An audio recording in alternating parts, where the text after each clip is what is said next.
barasaab ku-xigeenka gobolka Togdheer ayaa xadhiga ka jiray dhismo qurux badan oo ka kooban hoolal waaweyn iyo xafiisyo dawladda hoose ee Burco ugu tala gashay dhalinyarada iyo haweenka magaalada Burco iyadoo lagu wareejiyay naadiga akhriska iyo qoraalka ee Halkaraan iyo ururka haweenka qaranka ee Naaw. munaasabad loo sameeyay furitaanka iyo wareejinta xaruntaasi cusub ayay ka hadleen mas'uuliyiinta ururka haweenka qaranka Naaw iyo naadiga akhriska ee Halkaraan oo ku hadlayay afka dhalinyarada gobolka Togdheer. waxayna uga mahad celiyeen dawladda hoose oo horjoogaha u yahay duqa degmada Burco Maxamed Muraad sida qiimeynta leh ee xaruntan quruxda badan loogu sameeyay dhalinyarada iyo haweenka gobolka. aad ugu mahad celinayaa mar labaad iyo mar saddexaad iyo mar afraad gudoomiyaha golaha deegaanka Burco Maxamed Muraad haween weynaha gobolka Togdheer Naaw iyo dhalinyaradiisa maadaama maanta uu sameeyay hoy ay isugu yimaadaan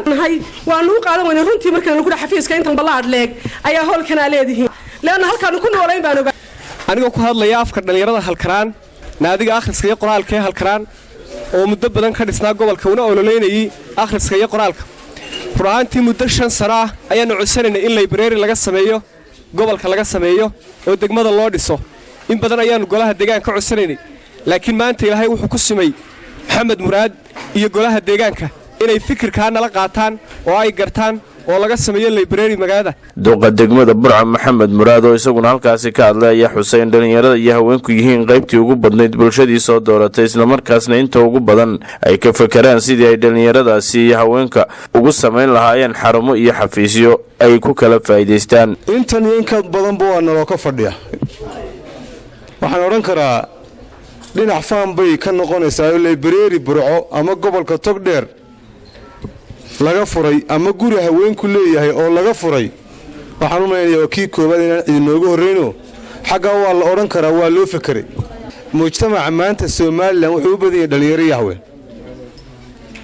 waana nugul in wax lala qabto iyo in loo ordo iyo in waqti badan la siiyo intaba xaq bay noogu leeyahay. abwaan hurrawalan waliye barasaab ku-xigeenka gobolka Togdheer Maxamed Diiri Xayd ayaa iyaguna halkaasi ka hadlay waxayna ku bogaadiyeen dawladda hoose tallaabada ay qaaday iyo horumarka dhinacyada dhismayaasha iyo laamiyada ee ka wada magaalada iyadoo abaalmarinana halkaasi lagu guddoonsiiyey haween ku tartamayay ciyaaro dhaqameed buraanbur iyo farshaxan ay tartankaasi soo qaban qaabiyeen ururka haweenka qaranka ee Naaw.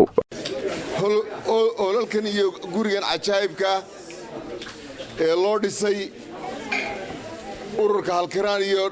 ururka haweenaha gobolka Togdheer Naaw aad iyo aad ban maayarka iyo golihiisa deegaankaba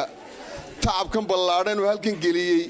ugu soo dhaweynayna. Mustafa Ismaan magaalo telefishinka qaranka Soomaaliland Burco.